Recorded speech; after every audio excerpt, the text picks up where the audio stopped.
Polisi Sian Satuan Reserse Narkoba Polres Toba mangaroro bandar narkoba tusada toko panggadis Haseani Kareta di Jalan Sisinga Mangaraja, Balige, Kabupaten Toba, Sumatera Utara di hari Senin tanggal 22 bulan 2 Nasalbu.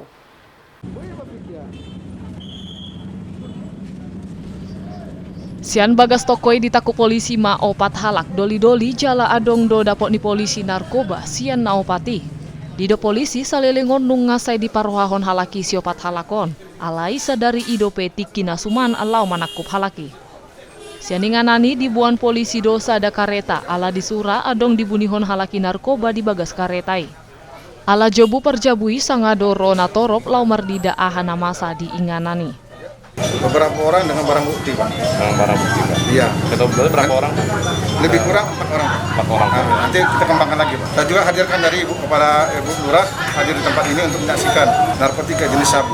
Benar, pemilik rumah ini salah satunya. Salah satunya, Pak. Ya. Masih keluarga dekat ya, Pak. Ya? Iya. Sudah lama, Pak. Kita dalami dari mana barangnya supaya pas ada dipegang barang itu baru kita amankan. Oh, itu sudah lama, Pak ya? Iya.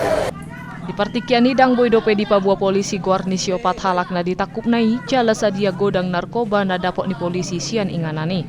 Ale pitor dibuat dona opat halaki itu Polres Toba lao diperiksa. Sian Kabupaten Toba, Toba TV, mabaritahu.